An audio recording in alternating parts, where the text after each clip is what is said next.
Only 3,000? That sucks. That's nothing. Alright, fine.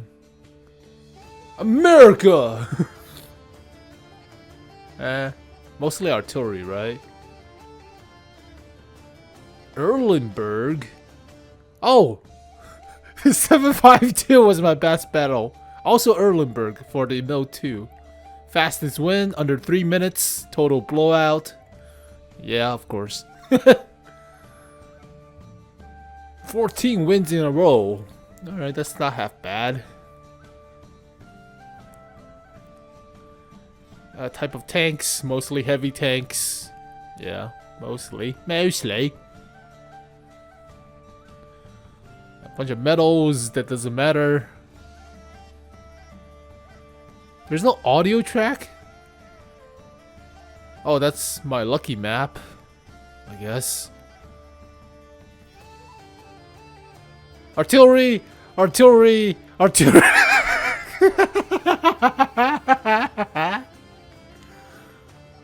Most play premium tank, 70 in the Renegade. Mostly for the grind towards the Mittler Kampfpanzer. Average XP. I have 3 artillery at the top spot. Average damage, assistant, block. I mostly play artillery, doesn't matter. Hit to mage, 66 accuracy, 61%. It's not bad for artillery.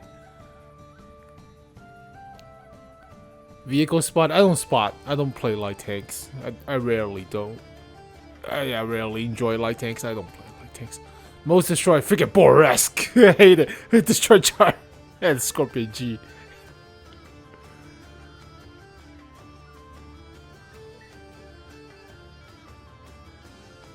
If we need to kill you, we'll call you. Fire kills, 39. Amorax? Amorax should be a little bit less. Ramming kill, 56. Not that much. It's rarely you ram somebody to death. My nemesis. I hate the Bourrasque. I killed the most of the Bourrasque as well.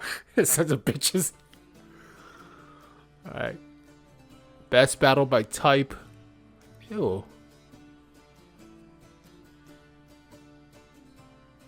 It's a lot of freaking meters.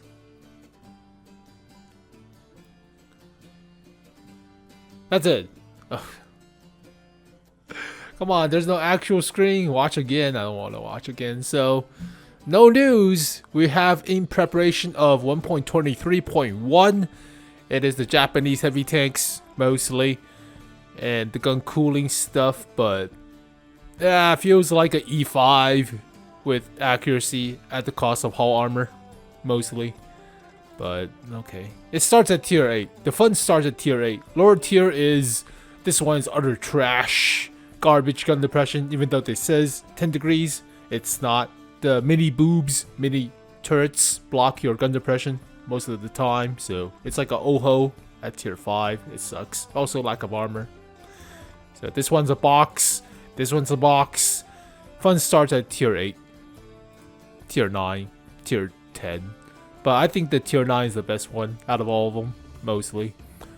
Alright. Oh, this thing. Let's talk this thing. Oh, God. Oh, it's so long, too. God. The annual cycle of Onslaught continues with the launch of the season of the Crimson Pegasus. New maps, interesting modifiers, and of course, rewards await you. Charge into Onslaught. Playing this and following seasons will give you the chance to receive annual rewards at the end of the year's 3 seasons. They include spectacular 2D styles and decals, equipment, crew members, and a new tier 10 tank, the 𝗔𝘁𝗁. This is a tank. It's not a new tank. It's just a reskinned 𝗔𝘁𝗁, which is the CS63, but it's a horse with wings, a Pegasus. Yeah, fine, whatever. Based on the familiar CS63, but with its own fearsome name and unique look, its beauty will... Why does the port side have the logo, but not the starboard side? I mean, it kind of looks like a broken wing. Oh, but then again, one wing Pegasus. Ugh. Befit its owner's mastery. What's also important is the opening of the Onslaught shop with items for bonds, now available for the first time since the discontinuation of ranked battles. This is the only place to purchase rare improved equipment, the Kampfpanzer 50T, and Concept 1B tanks with their exclusive styles, and the even rarer 114 SP2 tank destroyer. The items you unlock and discounts you receive depend on the maximum rank you manage to reach during the season. The missions remain too. Complete them to earn lucky chips and grab rewards. Best part of Onslaught, this thing. You don't have to actually win. Well, technically you do, but you don't have to play that much. So it's not like your rank focus reward. You get a bond as well as gold. Actually, not gold, credits. What the hell am I talking about? This is a little coin for the bond equipment. So this is the best thing out of the whole ranked or Onslaught mode. Otherwise, you're suffering mostly. You need to play and win to reach all the prizes. Now the process will be even more competitive, enjoyable, and varied. 3 new maps have been added. Oyster Bay with slight changes like new cover in E5. 𝗕ecie𝗀𝗋𝗄𝘁 with new buildings and an expanded ditch in the center. Outpost with new paths to the hill in D4 through D5 and E4. Why can't we have 2 variations or multiple variation of the same map? For random battles, why just Onslaught? You already made this stuff, you already made the changes to the maps, you already have it, right? Like a different version of the same goddamn map. Make it available without the little artillery spots or something for random battles. That's all you had to do. Sometimes you get night versions where the stuff blows up, you get a hill access. That's like just basically a new map practically, but no. Stupid Onslaught sucks ass. You can find your own recipe for victory on each of the new maps. Small details have also been improved on some previous locations. For example, on Overlord, the bakes and points of interest have been moved. On Glacier, vegetation has been added in F2 through G2. And on Ensk, a new comm center has been added to the green, while the previous one in the city area has been moved. 𝗕𝘁𝗁𝗏 has left Onslaught for revision. It will return in the future. Modifiers affect gameplay in Onslaught even more. 2 old ones, plus 25% to vehicles HP and accelerated consumable cooldown, allowed players to survive longer and make mistakes less fatal. It's not making mistakes, it's like heavy tanks are more favored. If you're giving more HP to vehicles already with a lot of HP, they become even harder to kill. That's why the mouse, the Super Conqueror, has a butt ton of health, even though they don't need it. So that doesn't favor you making more mistake in lower HP vehicle. It just makes a higher HP vehicle more prominent. Stupid modifier. That's not the main problem. That is not the main problem of Onslaught. They will stay, and 3 new modifiers will be added. The first improves general accuracy. Dispersion at 100 meters is reduced by 0.15 for all vehicles. This will make shooting from range and at weak spots more stable. The next 2 modifiers affect the spotting system. Proximity spotting distance is reduced from 50 meters to 25, while vehicle detection time is reduced from 10 seconds to 3. This will increase the value of players' focus and information from allies, while also adding more tactical options. Now it will be easier to retreat or flank the enemy. Remember that this modifier doesn't affect recon flight spotting time. All these values may be adjusted during the season. Modifiers work only in the Onslaught mode and are the same for. So basically what the new modifier means is light tanks are more favored, but that's not the original meta. The meta is a bunch of heavy tanks like Super Conqueror all friggin' bum rush all at the same time towards one area of the map. So you're like 6 or 7 Super Conquerors at one point. You don't need to spot all of them unless the maps are open where you have tank destroyers, but yeah, a bunch of tank destroyers with lower HP than a bunch of Super Conquerors. No. Also with turbochargers and stuff. No. The maps are more closed. It's useless. You're just having a bunch of more accurate Super Conquerors running about. All players. The list of rental vehicles has also been updated. Now you can play in Onslaught using the CS63, the Minotauro, and the AMX M4MLE54. And of course, the leaderboard and 7-player super platoons are still here. Form your dream team and fight your way to the top together. It's time for new legends.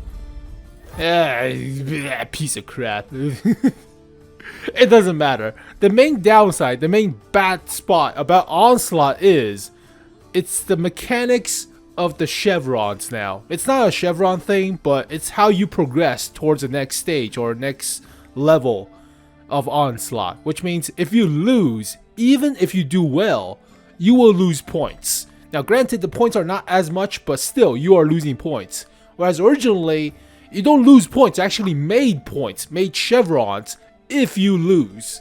So that's actually progressive towards getting to the next stage or next tier of Onslaught or on ranked. But yeah, it's not that. It's such a pain in the ass to play with this mode. It's like in order to tier up, you have to do all the wins. Even if you lose, even if you don't do well in a losing match, you are still losing points compared to doing well in losing match. Doesn't make sense. So even if you do well in a terrible game, you are losing points. Whereas if you're doing terribly in a winning game, you're still gaining points, which doesn't make sense. But yeah, this just favors you winning. It just doesn't favor you to do well. You just have to win, which is stupid. Yeah, I don't. Also, still sucks ass. Whatever. It's only a reskinned CS63. Nobody cares. Alright. So, Onslaught is a piece of crap. Rebuffing lower tier vehicles, nerfing the 𝗕cie yet again, nerfing the 𝗕matilda. 𝗕matilda's pretty good, but they nerf it. And frontline. Yeah, at least they have a randomness to it now, so that's good. So we have the Twist of Fate, which is pretty fun. Operational support, it just accelerates the reserves, so you get bombarded by airstrikes or artillery strikes more often. Wonderful. And that is practically it. Alright. Also have the Snatch marathon coming up. And that's Holiday Ops is over. You get 𝗷𝗫𝗃𝗁𝗔 and 𝗖𝘀𝗃𝗃𝗀𝘀 into the premium shop permanently. Interesting. Permanent lineup in-game store available for gold. Ah. Wait. 𝗕𝗫𝗃𝗃𝗀𝘀 is not available all the time now, is it? Yeah, only the 3D style, not the vehicles, not the 𝗷𝗫𝗃𝗃𝗀𝗃. It's one of the best tank destroyer at tier 8, so yeah, it's not available constantly in the in-game store. 𝗖𝘀𝗃𝗃𝗀𝘀, you can get it from the premium bond shop actually. You don't need it to buy the gold version, but yeah, 3D style. This style is more like the Grill 15 from Holiday Ops. So they made a bunch of versions for like the Panzer IV Waffentrigger, for the 𝗷𝗫𝗃𝗃𝗀𝘀, even though it's a different style, but alright. Holiday Ops skin cost 6,000 gold. Jesus Christ. That's the same price as a 𝗂𝐿𝐶 EVN90 for gold. That is insanely expensive. No, you're buying a tier 8 light tank or a tier 7 whatever tank, premium tank for 6,000 gold. You're not spending on a freaking just a skin. Holy Christ. Yeah, freaking no. Wargaming pricing is always so freaking goddamn expensive. But then again, whatever. Also, they added all the old premium tanks for Holiday Ops, like Avant-Calendar-esque for gold into the one last day of sales. Interesting. That's a lot for a freaking Object 703 version number 2. They don't have the base version without the skin. Oh, that sucks. You don't have the base version. Like if you just wanted a Kampfpanzer 07RH, now you have to buy the whole goddamn bundle, which is 20-ish thousand. Freaking go no. Yeah, siphoning back all the money. You can't even buy the 𝗖𝘀𝗃𝗃𝗀𝘀 or the 𝗷𝗫𝗃𝗃𝗃𝗀𝗃 for gold. It's just actual money. It's actual money. Yeah, whatever. Oh, there you go, folks. Holiday Ops is over. The only thing I'm looking forward to is likely rest. But then again, the grind with the marathon starts again, unless you really don't like the charioteer or don't have anything better to do. I don't know. Yeah, the festive special.